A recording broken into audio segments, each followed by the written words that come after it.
Saat ini UMKM itu permasalahan yang dihadapi itu beda-beda. Kadang-kadang teman-teman itu memulai usaha itu bukan dari apa yang dibutuhkan pasar. Kadang-kadang mereka terlalu excited gitu, yang dibayangkan adalah yang indah-indah gitu. Mimpi di 300 toko gitu. Ada juga kan yang akhirnya teman-teman ini menyerah. Kok banyak retur ya? Lebih baik tidak meneruskan.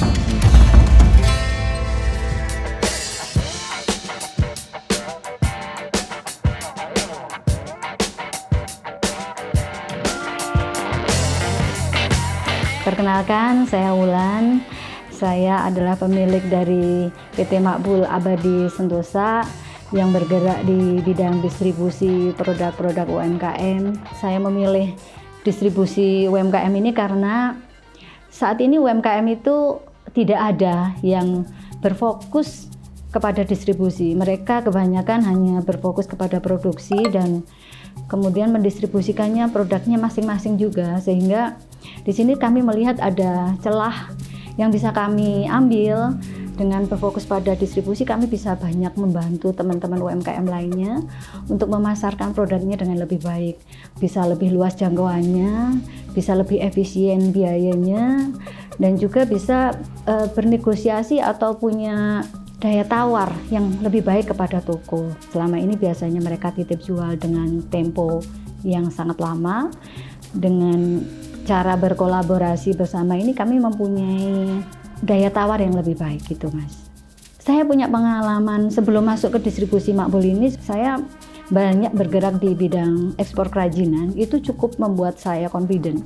15 tahun saya berkutat di bidang ini dan saya juga cukup yakin saya mampu untuk mempresentasikan lebih baik produk-produk teman-teman itu dibandingkan kalau teman-teman itu mempresentasikan produknya sendiri. Kalau dari hulu sampai hilir dipegang sendiri oleh satu UMKM itu adalah hal yang mustahil buat teman-teman itu bisa berkembang. Jadi harus ada pembagian kerja sehingga semua masing-masing bisa berfokus. Yang produksi UMKM produksi bisa berfokus kepada produksi sehingga mereka bisa menjadi lebih baik di produksinya. Sedangkan untuk pemasarannya kami bisa berfokus untuk memasarkan sehingga distribusi kami bisa jangkauannya lebih luas. Dengan begitu juga kami saat ini juga sudah berpikir untuk ke arah pasar global, Mas. Karena dengan berfokus kepada pasar, itu kami betul-betul bisa mencari celah atau peluang pasar yang baiklah buat teman-teman. Seperti itu. Itu saya menceritakan tentang masa lalu kami bergerak di bidang furniture. Kemudian setelah itu, karena saya ibu rumah tangga, kemudian saya berfokus untuk mengurusin anak-anak. Kebetulan anak saya 3, ketika terus kemudian krisis global 2008 itu usaha kami begitu terpengaruh sekali dengan krisis itu. Akhirnya kami memutuskan untuk kemudian sejenak istirahat untuk lebih fokus kepada pengurus anak-anak. Anak saya itu kuliah di Fakultas Teknologi Pangan di UGM. Itulah yang kemudian membuat saya ingin sekali mendampingi atau memberikan motivasi kepada anak saya untuk kemudian terjun di bidang kuliah yang dia gelutin gitu. Saya berjanji sama anak saya bisa belajar di UGM dengan baik. Kemudian saya sebagai orang tua, saya mendampingi dia dengan bisnis ini. Seperti itu, Mbak. Kebetulan pada saat itu saya bertemu dengan Pak Chandra. Pak Chandra adalah produsen gudeg kaleng. Jadi produk Pak Chandra adalah produk pertama yang saya distribusikan. Itu sekitar tahun 2022 akhir, persis setelah pandemi ya. Setelah pandemi itu ketika terus kemudian saya memutuskan untuk kembali kepada bisnis lagi dan saya bertemu Pak Chandra, ini betul-betul momentum yang sangat pas sekali dengan keadaan ini. Ada juga kadang-kadang tuh teman-teman tuh begini, dia sangat excited sekali ketika melihat, wah kalau bisa bergabung dengan Makbul, ada 300 toko, kalau satu toko 10, terus kemudian laku semua, begitu ya.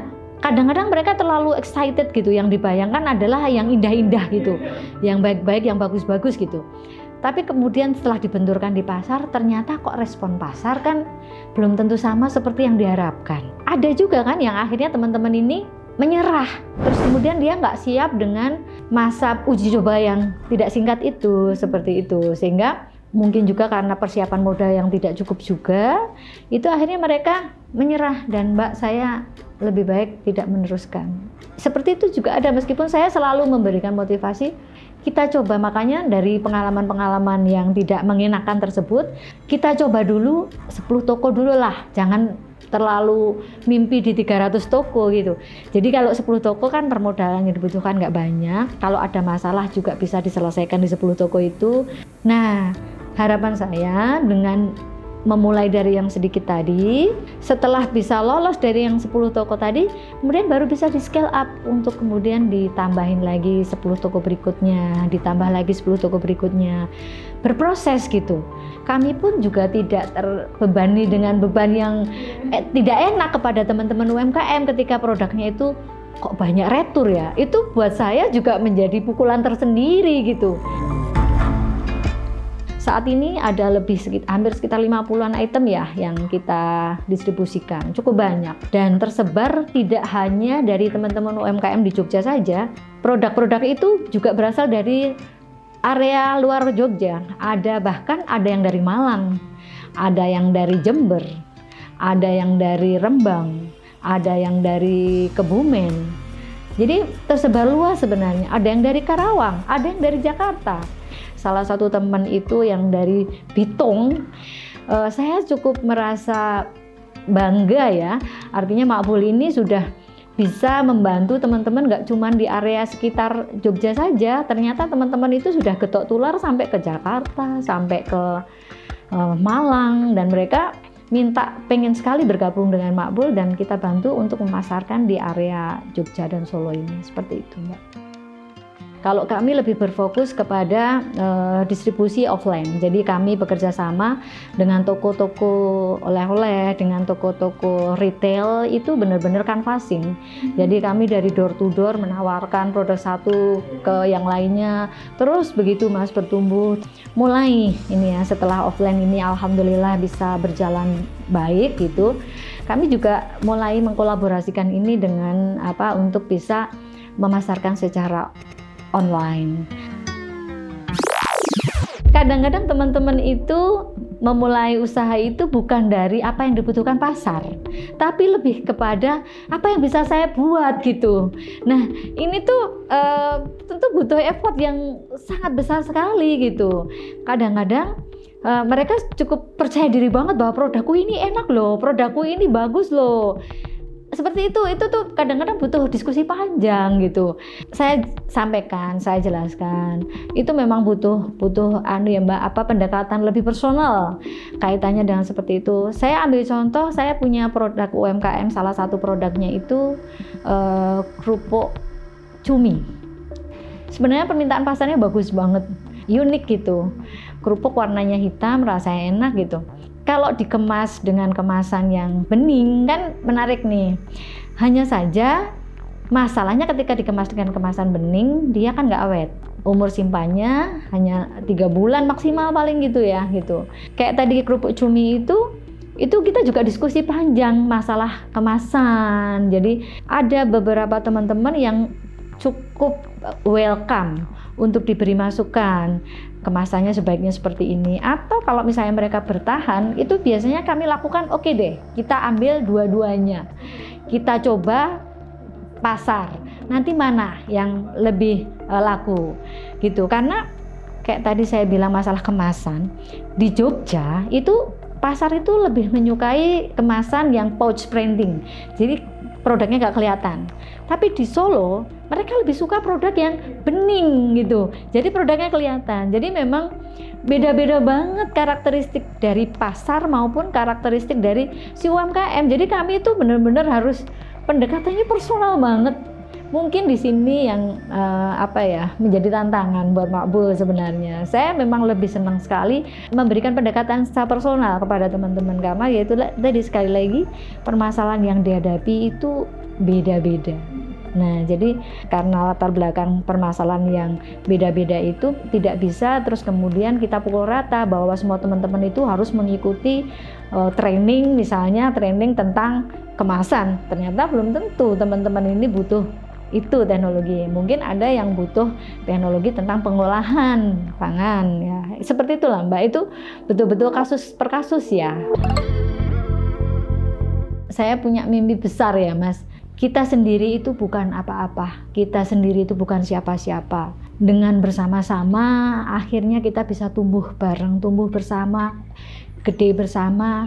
Akhirnya selain perekonomian keluarga terbantu, perekonomian teman-teman UMKM juga terbantu. Terus kemudian ini secara luas memberikan dampak yang baik juga buat negara. Rasanya cukup bangga ya buat saya ketika melihat teman-teman UMKM yang dulunya baru memasarkan 1 toko, 2 toko, kemudian sekarang sudah berkembang, yang awalnya mungkin omsetnya baru 100.000, 200.000, sekarang sudah sampai, ada yang sampai di atas 50 juta per bulan, ada sampai yang di atas 80 juta per bulan. Itu tentu saja menjadi sebuah hal yang sangat membanggakan buat kami ya gitu, bisa membantu mereka yang dulunya mungkin teman-teman itu produksinya masih sangat tradisional, kemudian sudah merambah ke hal-hal yang kemasannya lebih bagus. Itu buat kami menjadi sesuatu hal yang sangat membanggakan Mas. UMKM ini kan beragam, dari kemampuan secara finansialnya maupun kemampuan secara pengetahuannya. Ada beberapa teman-teman UMKM yang memang mempunyai pengetahuan dan finansial yang mumpuni sehingga cukup layak atau cukup siap untuk kemudian dilakukan scale up tadi gitu. Nah, ini kenapa akhirnya Makbul juga mencoba untuk meluaskan pasar untuk pasar global. Yang mana sebenarnya ini tuh kan menjadi pengalaman di masa lalu saya. Jadi tidak terlalu sulit buat saya untuk kemudian mengajak produk ini untuk bisa go global. Hanya saja sedikit berbeda dengan produk-produk kerajinan dan furniture dibandingkan produk makanan. Karena di produk makanan ini kan unik ya.